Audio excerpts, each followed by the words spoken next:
Bonjour et bienvenue dans le garage. Cette vidéo est la deuxième partie de la présentation et du test de la Creality Falcon 2 en version Pro et 40 watts. Cette machine a la particularité singulière de travailler avec différents modes. 40 watts, 22 watts avec la même tête de laser et en plus 1,6 watts avec une tête complémentaire. Si vous n'avez pas vu la première partie, allez voir la description de la vidéo. Je vous mets un lien vers la première partie et je vous mets aussi un lien vers une playlist qui reprend les deux vidéos. Vous pourrez voir les deux vidéos dans l'ordre que vous voulez, c'est pas important. Je m'en étais arrêté à la fin du montage de la machine. Je vais maintenant attaquer les tests. Allez, c'est parti. Voilà, la machine est maintenant prête à faire feu. On va pouvoir attaquer les tests. Alors, je vais passer très vite sur les tests parce que j'imagine que ce seront exactement les mêmes résultats que la Creality Falcon 2. J'imagine, mais je ne suis pas certain. Pourquoi? Parce que la mécanique est probablement la même, mais le châssis, par exemple, a changé. Le firmware aussi. Mais bon, globalement, j'imagine que les moteurs, eux, n'ont pas changé. Donc, on va quand même faire les tests rapidement. Je ne les ferai pas tous si je me rends compte que les tests de vitesse sont les mêmes. Je fais deux tests de vitesse en général. Un premier test que j'appelle le fractionné, c'est-à-dire que je vais faire le tour d'un carré de 25 cm de côté, ce qui fait un périmètre d'1 mètre, et je vais faire le tour 10 fois, je vais le chronométrer, je vais voir le temps que ça prend. Pourquoi fractionner? Parce qu'en fait, quand la machine va se déplacer, elle va se déplacer sur un axe. Elle accélère, elle avance, elle ralentit, elle s'arrête. Ensuite, elle part sur un autre axe, elle fait la même chose, un troisième, un quatrième. Donc fractionner. On ne va pas à vitesse constante, on accélère et on freine constamment. Donc ça, c'est le mode qu'on utilise généralement quand on fait des gravures de dessins ou de photos, puisqu'en fait, la tête de laser passe son temps à faire des allers-retours, ce qui revient à faire ça sur un seul axe et pas sur deux. Donc ensuite, je vais faire un cercle qui va faire 1 mètre de périmètre, lui aussi, et je vais faire le tour 10 fois. Donc on fera encore 10 mètres et on va encore le chronométrer. Et ce test-là, il représente ce qu'on fait quand on découpe plutôt. Quand on découpe, on suit une ligne, on utilise les deux axes simultanément. Il n'y a pas d'accélération ou de décélération. Donc on a une vitesse plus ou moins constante. Alors bien sûr, quand on fait un cercle, on se déplace plus vite au début sur un axe, puis plus vite sur l'autre, parce qu'on ne fait pas une diagonale. Pour faire une vitesse constante sur deux axes, il faut faire une diagonale. Mais il n'y a quand même pas d'accélération jusqu'à l'arrêt, etc. Même si on s'arrête et on repart dans l'autre sens à un moment. Bref, c'est pas la même chose. Ça représente exactement ce qu'on fait quand on découpe. Donc je trouve ce système pertinent et je me suis rendu compte qu'effectivement, le temps n'est jamais le même pour parcourir 10 mètres dans un mode ou dans l'autre. Donc le test est bien pertinent, effectivement. Donc on va commencer par le test du carré. Et on ne fera pas les tests de découpe, par exemple, puisque la tête de laser, c'est exactement la même que la Creality Falcon 2. Donc à ce moment-là, je vous invite à aller voir la vidéo sur cette machine-là que j'ai faite quelques semaines avant. Allez, c'est parti pour le test du carré. Donc pour le test, j'utilise ce carré-là, de 25 par 25 cm. Je vous le montre. Voilà, vous avez les dimensions ici. Je vais commencer par initialiser la machine. Donc le fichier de test qui est là, il est enregistré. Le carré, il est toujours à la même position. Donc la machine va partir du coin ici, elle va partir là et elle va faire le tour. Pour ça, il faut d'abord configurer ici la vitesse. Donc j'ai mis une vitesse de 50 000 mm par minute. C'est plus que la machine peut faire, très certainement. Et une puissance laser de 0%. Parce que ce qu'on veut, c'est pas graver, c'est juste se déplacer. Et 10 passages. Donc, je prépare le chronomètre sur mon téléphone. Et je clique sur démarrer en même temps que j'active le chrono. C'est parti.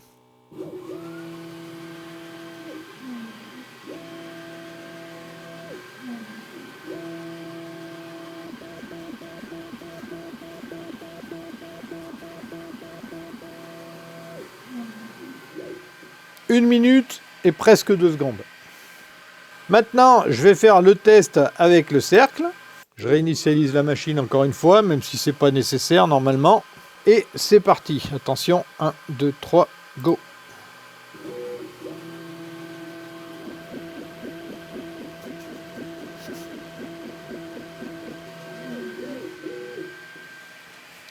« 53 secondes, vous voyez, ça a été plus rapide que pour faire le tour du carré, pourtant c'est la même distance.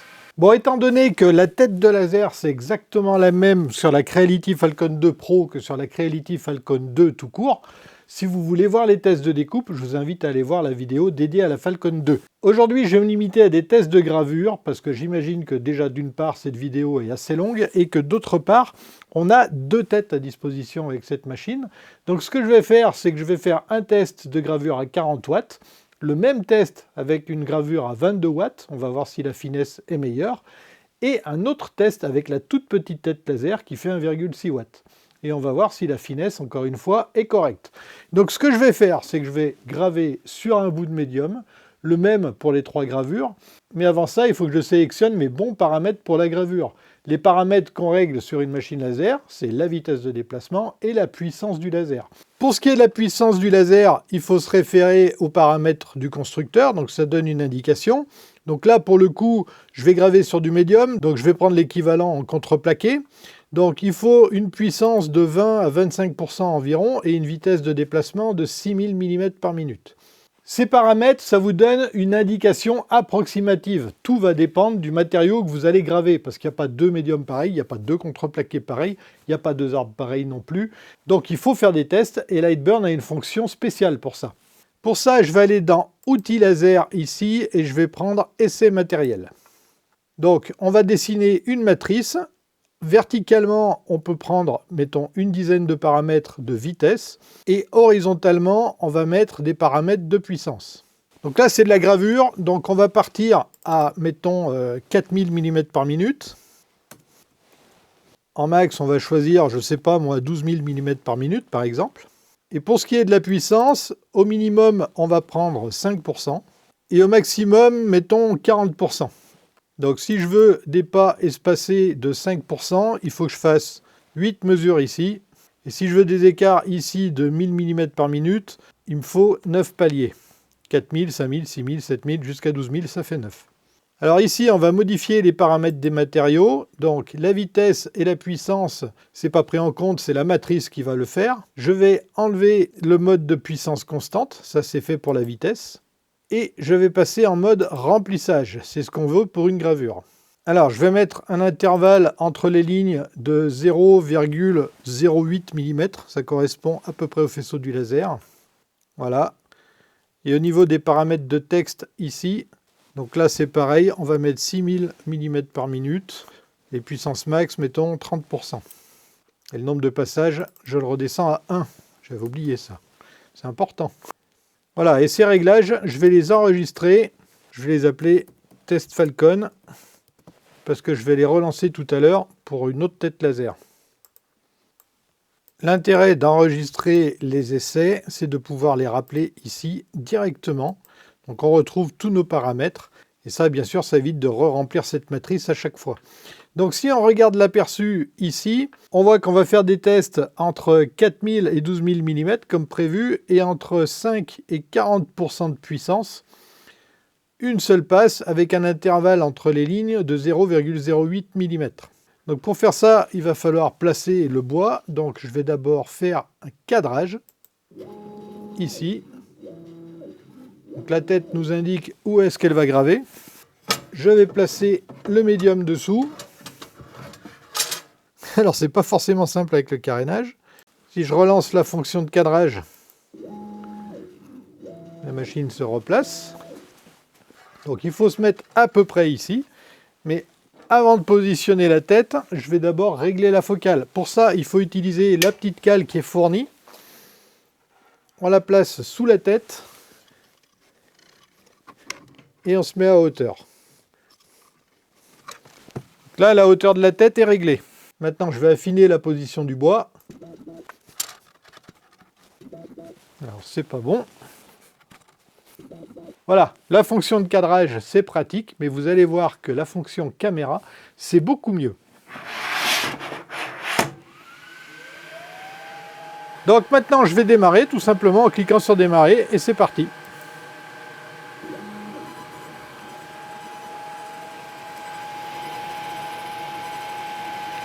Vous l'entendez pas, mais la pompe à air tourne là. Et l'extracteur d'air souffle pas mal fort, hein, c'est surprenant. Tant mieux.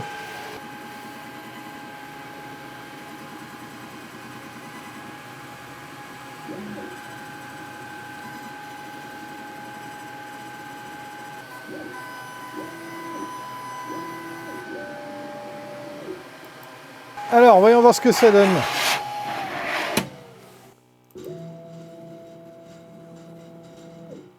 Alors, voilà ce que ça donne. À quoi ça peut bien servir tout ça? En fait, vous allez imaginer que si vous allez graver une photo, par exemple, le point le plus noir sur l'image, ça sera celui que vous aurez choisi. Donc là, je ne sais pas si vous voyez bien, mais ici, on a plus creusé que gravé, hein. Donc c'est très profond. Donc je sais qu'à 4000 mm par minute, ça va pas assez vite si je mets 40% de puissance. Je vais plutôt tabler sur 25% de puissance. Pourquoi? Tout simplement pour pouvoir ménager la mécanique. Et je vais utiliser une vitesse de 8000 mm par minute. Donc mon point noir, ce sera celui-là. Donc là, c'est plutôt clair, parce qu'en fait, on a utilisé la pompe à air, ce qui n'est pas forcément une bonne chose en gravure.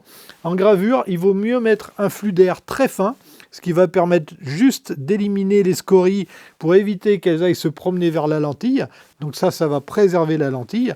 Et pour les découpes, par contre, vous mettez la pompe à air à fond, parce que ça va éliminer les gaz brûlants, ce qui va permettre non seulement d'éliminer les petits composants brûlés, mais en plus, ça va refroidir les gaz brûlants qui vont être tout autour de la coupe, et vous aurez une coupe plus nette.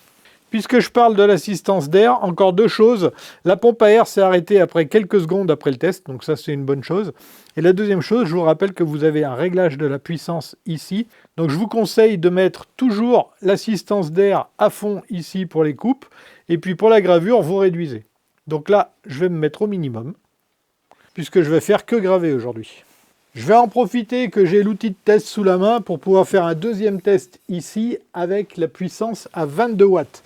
Alors je ne vais pas réduire à 50% la puissance dans le laser, je vais la réduire sur la tête de laser. J'appuie sur ce bouton, un appui long.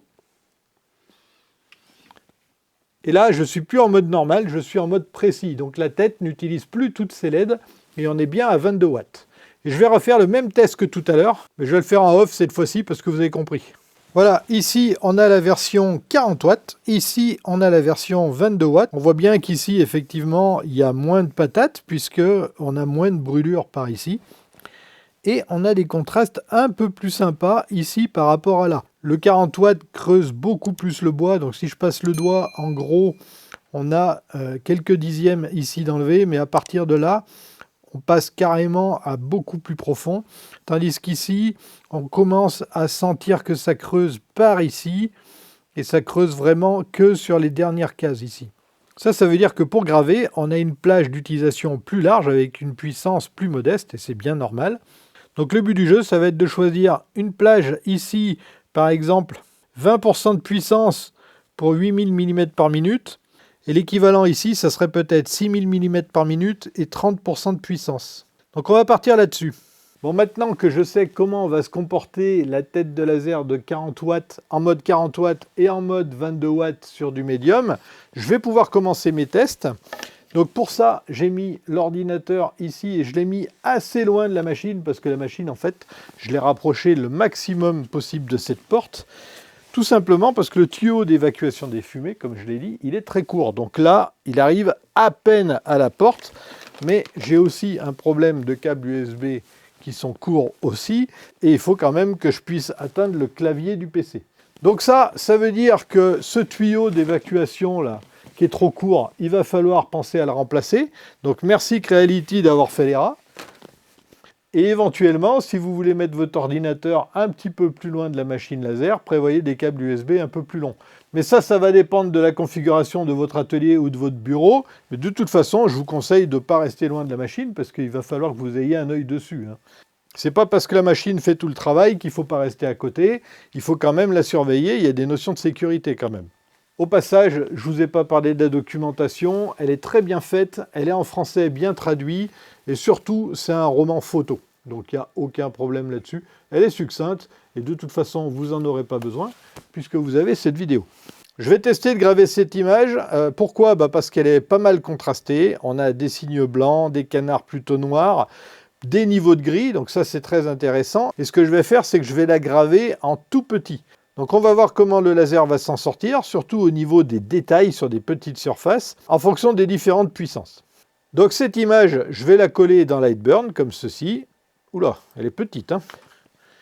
Je vais la retailler. Voilà. Je vais graver cette image sur mon bout de médium qui fait 75 mm de large. Et comme mon morceau de médium n'est pas très large, ce que je vais faire, c'est que je vais mettre la hauteur de l'image sur la largeur du médium. Mon médium fait environ 75 mm de large. Donc je vais partir sur 70 mm en hauteur. Et ce que je vais faire, regardez, ici je garde les proportions entre largeur et hauteur. Le cadenas est fermé. Si je clique là-dessus, je peux modifier ma largeur, ça ne modifiera pas la hauteur. Mais ici, je garde mes proportions. Et si je modifie à la main comme ça mon image, vous voyez que les dimensions changent. Donc là, ce que je vais faire, c'est que je vais mettre une hauteur de 70 mm. Voilà, et maintenant, je peux placer mon image où je veux sur la zone de travail de la Creality. Maintenant, ce que je vais faire, c'est que je vais utiliser la caméra pour positionner cette image. Donc pour ça, je vais rajouter un onglet ici qui va s'appeler commande de caméra. Il n'est pas actif par défaut. Pour pouvoir l'activer, il faut aller dans fenêtre ici et cocher commande de caméra. Et là, si je clique ici, vous voyez l'image de la caméra ici. Et le but du jeu, c'est qu'on utilise cette image et qu'on la colle ici sur le plan de travail. Donc pour ça, on peut mettre à jour la superposition.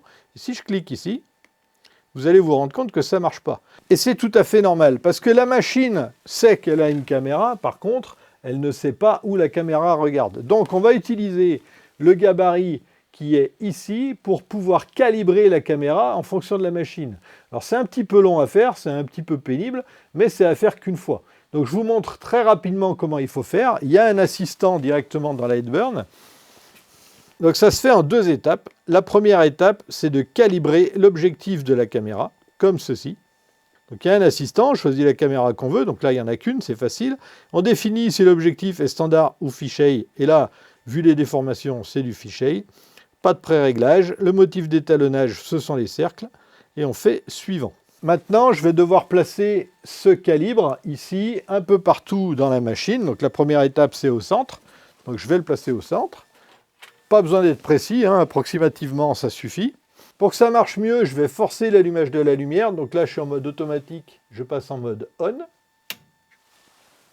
Voilà. Et maintenant, je capture l'image. Tac. Ici, j'obtiens un score 0,55. Le score doit être à moins de 10, donc c'est parfait. Je clique Next. Et je suis les instructions. Donc maintenant, je vais déplacer mon motif d'étalonnage devant, au milieu, etc. Donc je vais le placer sur les 4 côtés et ensuite dans les 4 coins. Je fais ça très rapidement pour vous. Alors de temps en temps, on est obligé de déplacer la tête, bien sûr. Et là, vous voyez, le motif, il est introuvable. Essayez encore. C'est probablement parce qu'il y a trop de lumière et vous voyez, l'image, elle est brûlée là. Donc je vais éteindre pour voir. Je refais un essai. Et voilà, c'est parfait. Je fais suivant. Et je fais la suite et je vous retrouve après.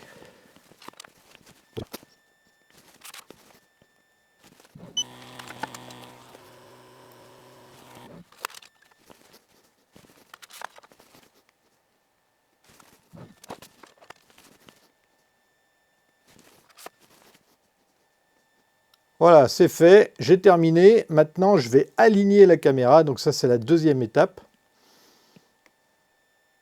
Donc, je sélectionne toujours ma caméra.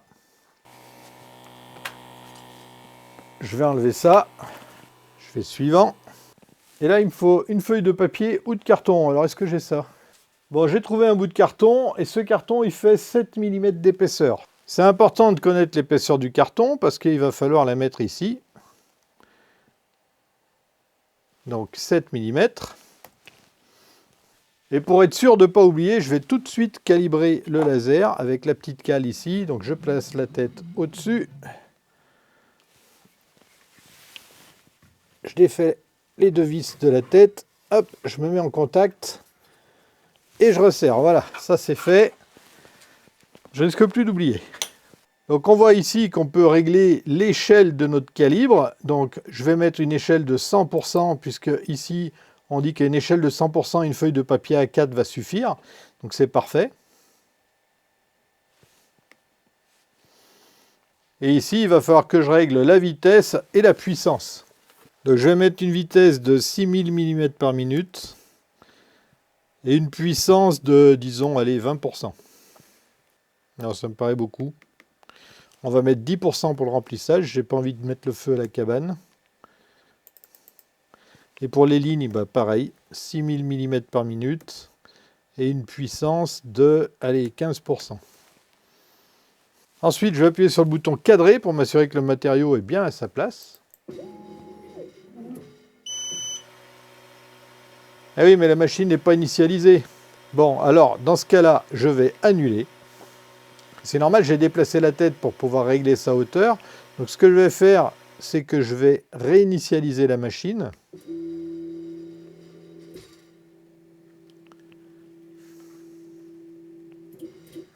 Et je retourne dans les outils laser et cette fois-ci, je ne vais pas calibrer l'objectif de la caméra, mais son alignement. Voilà. Donc, je sélectionne une caméra verticale au-dessus, fixe. Je sélectionne la caméra, je reprends mes paramétrages. Donc, on avait dit 7 mm d'épaisseur, 6000 mm par minute, 10% de remplissage et 15% pour les lignes. Et maintenant, je vais cadrer.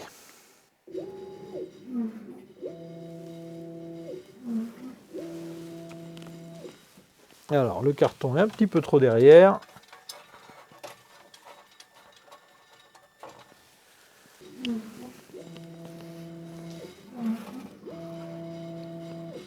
Voilà, c'est parfait. Je ferme la pétoire.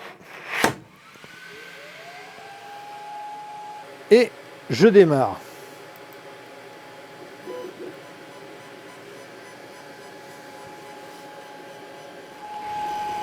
Donc la machine est en train de graver un calibre. Et ce calibre, il va nous permettre d'aligner la vue de la caméra.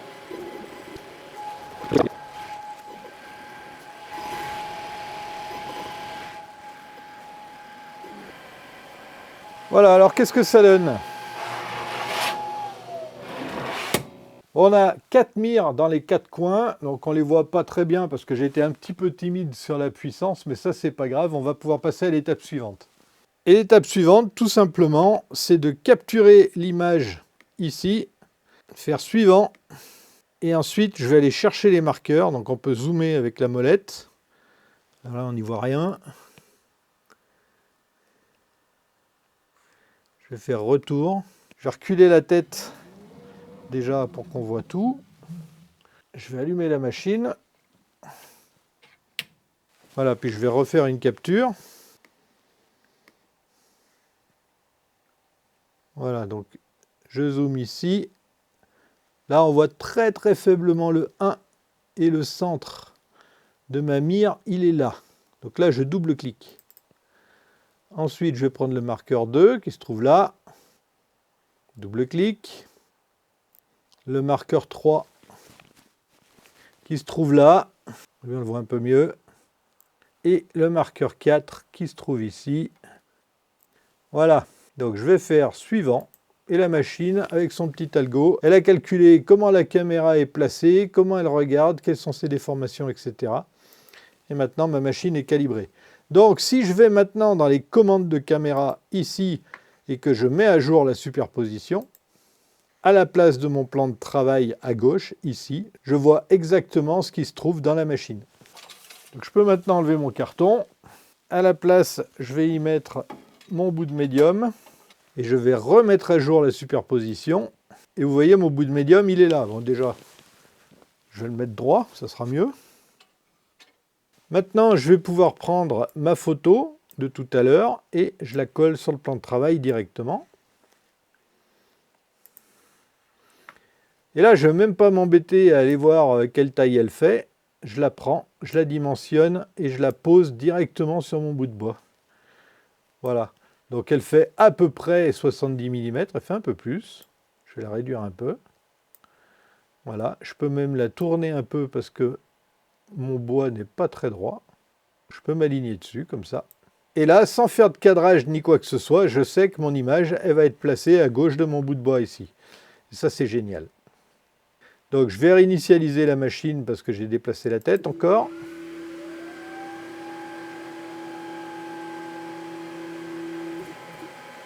Ah bah non, ça sert à rien, j'ai pas réglé la hauteur. Je règle la hauteur de ma tête, cette fois-ci pour le médium. Je remets à jour la superposition, je replace mon image. Voilà, tac. Je vais zoomer pour faire ça mieux. Et au niveau des coupes et des calques, ici, je vois mon image. Je vais la graver, donc avec les paramètres qu'on avait dit, 20% de puissance et 8000 mm par minute.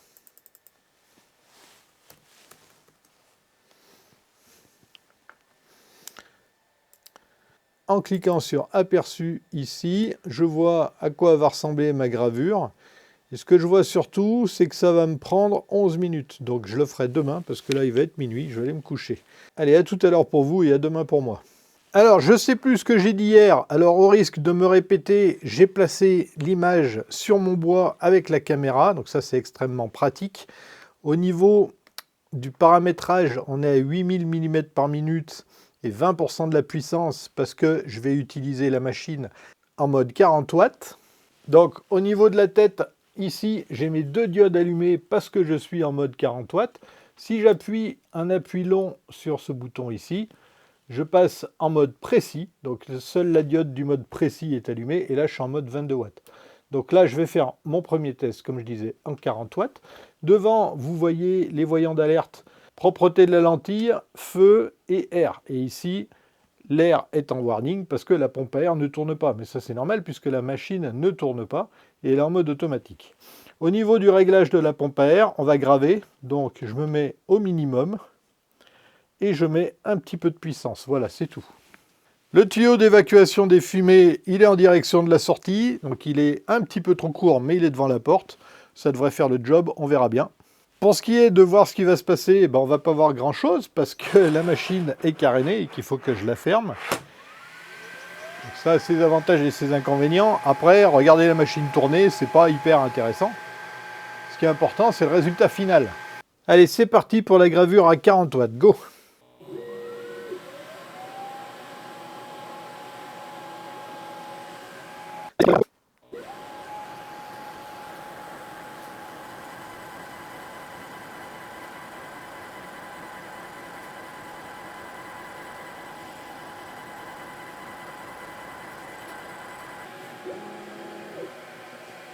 Alors, plusieurs choses. D'abord, l'évacuation des fumées, impeccable. Ça sent rien du tout dans l'atelier, alors que le tuyau est quand même dans l'atelier. Mais bon, peut-être que le courant d'air joue en ma faveur, je ne sais pas. Deuxième chose, le calibrage que j'ai fait était approximatif. Vous voyez, l'image, elle est un petit peu décalée sur le bois. Ça vient probablement du fait que j'y suis allé un petit peu à peu près sur le calibrage de la caméra. Il va falloir que je revoie ça. Et troisième chose, il n'y a pas beaucoup de contraste, tout est noir. C'est pas étonnant parce que c'est une image avec beaucoup de détails et je l'ai beaucoup réduite. Donc je replace mon bout de bois ici, n'importe où de préférence.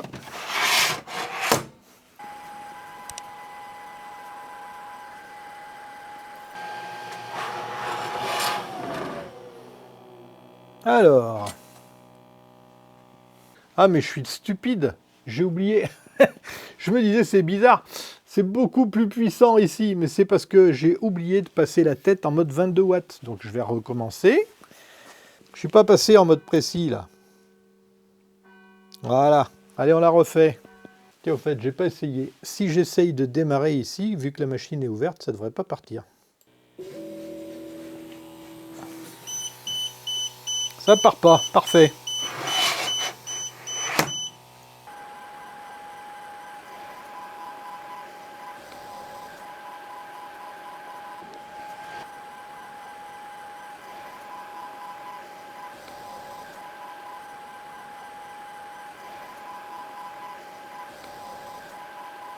Bon, j'ai posé le bout de bois plutôt que de vous le présenter à la main, ça m'évitera de bouger. Alors ici, on a la version 40 watts, ici on oublie, et ici on a la version 22 watts. Ce qu'on peut voir, et c'est peut-être pas facile à voir à la caméra, c'est qu'on est déjà un petit peu plus clair ici que là, on n'est pas parfaitement équivalent. Par contre, au niveau des détails, je ne sais pas si c'est bien visible, je vais essayer de zoomer pour voir. Au niveau des signes, et celui qui est en avant-plan en particulier, on a des détails, mais c'est relativement flou. Et là, on est sur la version 40 watts. Si on regarde la version 22 watts, qui a utilisé non pas 20% de la plage de puissance, mais 30%. Je ne sais pas si vous vous rendez compte, mais le signe est plus fin. Voilà, donc au niveau du ciel, ici aussi, on a un peu plus de détails ici. En termes de qualité, il n'y a pas un écart flagrant, il y a un écart pourtant, et il s'explique par le fait qu'effectivement, on a plus de finesse parce qu'on a moins de puissance sur la partie 22 watts et qu'on utilise aussi surtout une plage de puissance plus importante. Néanmoins, à l'œil, à moins de se pencher de près sur le résultat, on ne voit pas la différence. La différence, elle se fait par contre au niveau du temps. Étant donné qu'ici, à 40 watts, on était à 8000 mm par minute et à 22 watts à 6000 mm par minute, on a gagné 3 minutes sur la gravure. Ici, on a mis à peu près 11 minutes et ici, à peu près 14. Donc, l'écart n'est pas flagrant. Ce qui va être intéressant maintenant, c'est d'utiliser la deuxième tête qui fait 1,6 watts. Et là, je ne vais pas m'amuser à faire des tests comme j'ai fait tout à l'heure. Ça ne sert à rien. Je vais utiliser la tête de laser à 100% de sa puissance au maximum, puisqu'elle est de très faible puissance. Et donc, je vais utiliser toute la plage de puissance de la tête de laser, ce qui veut dire que par rapport à la version 40 watts, je vais avoir une résolution 5 fois plus importante, puisque je passe non pas de 0 à 20% de la puissance, mais de 0 à 100%. Et par rapport à la version 22 watts, je gagne à peu près 3 fois la puissance si j'arrondis. On va monter cette tête et on va voir ce que ça donne. Je suis curieux de voir le résultat. On va commencer par couper le courant. Ensuite, on va débrancher l'air ici. On va aussi débrancher la partie électrique. J'enlève les velcro. À passer d'une tête à l'autre, hein, c'est pas forcément ce qu'il y a de plus pratique. Mais bon, on va voir si ça vaut le coup de changer de tête du coup. Et voilà, ça va quand même assez vite. Avec cette tête, l'assistance d'air, elle ne sert à rien parce qu'il n'y a nulle part où amener l'air. Donc on va ranger le tuyau déjà. Ça évitera qu'il aille s'empêtrer. Voilà. Et pour monter la tête, c'est très simple. Pour monter la tête, c'est très simple. Ça se monte comme l'autre. Comme ça. Je vais brancher ça ici. Ah, puis un petit truc embêtant. C'est un détail, mais un détail embêtant. Le câble électrique, ici, il va aller se brancher par là-bas. Le problème, c'est que je ne peux pas le ranger ici, là où il y a la place pour le câble électrique, parce qu'il y a déjà le tuyau d'air. Donc, bon, c'est un détail, mais c'est embêtant, mais pas tellement. Ce que je vais faire, c'est que je vais le passer dans la boucle ici. Ça va le maintenir en place. De la même manière, ça ira très bien comme ça. Voilà, et ce que je vais faire, c'est que sur le truc du milieu ici, j'ai pas mis le tuyau d'air, donc je vais y passer le câble. C'est un détail, comme je disais, mais c'est là qu'on voit qu'ils n'ont pas pensé à toutes les finitions quand même. Bon, tout à l'heure, j'ai pas réfléchi en disant que j'avais pas besoin de faire de test matériel. C'est faux parce que je ne sais pas à quelle vitesse je vais me déplacer pour faire la gravure. Donc je vais faire un test rapide comme ceci. En termes de vitesse, je vais en mettre, mettons, 10. Je vais commencer à 150 mm par minute. Et je vais finir à 500 mm par minute. Ça m'étonnerait que j'ai besoin d'aller plus vite. Donc ça veut dire que si je veux des intervalles de 50 mm par minute à chaque fois, il m'en faut 8. Et pour la puissance, c'est très simple. Je vais en mettre qu'une seule et ça sera 100%. Voilà. Donc si je regarde l'aperçu ici, ça va donner ça. Bon, le moins qu'on puisse dire, c'est que cette tête de laser de 1,6 watts est étonnante. Ici, j'ai fait un test à 100% de puissance à différentes vitesses, entre 400 et 800 mm par minute, tout a cramé. Donc j'ai refait ici des tests entre 1500 et 1900 mm par minute, tout a cramé.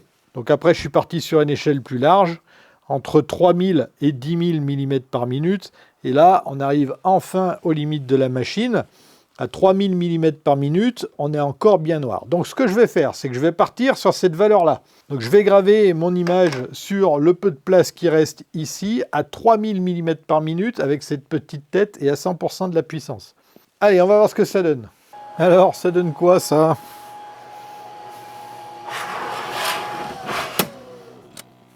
Ah bah c'est nul. Il va falloir que je revoie les paramétrages. On verra ça demain. Bon, finalement, j'ai repris de zéro les tests avec la petite tête de 1,6 watts. Ici, j'ai fait des tests uniquement de traçage, ça c'est pour moi plus tard. et ici des tests de remplissage. Dans les deux cas, je suis parti entre 2000 et 3000 mm par minute et entre 10 et 100% de la puissance. Je voulais absolument pour la gravure tester avec la puissance à 100% pour avoir toute la plage de réglage possible. Du coup, je suis parti sur 2000 mm à 100% de puissance pour la gravure des signes et regardez le résultat.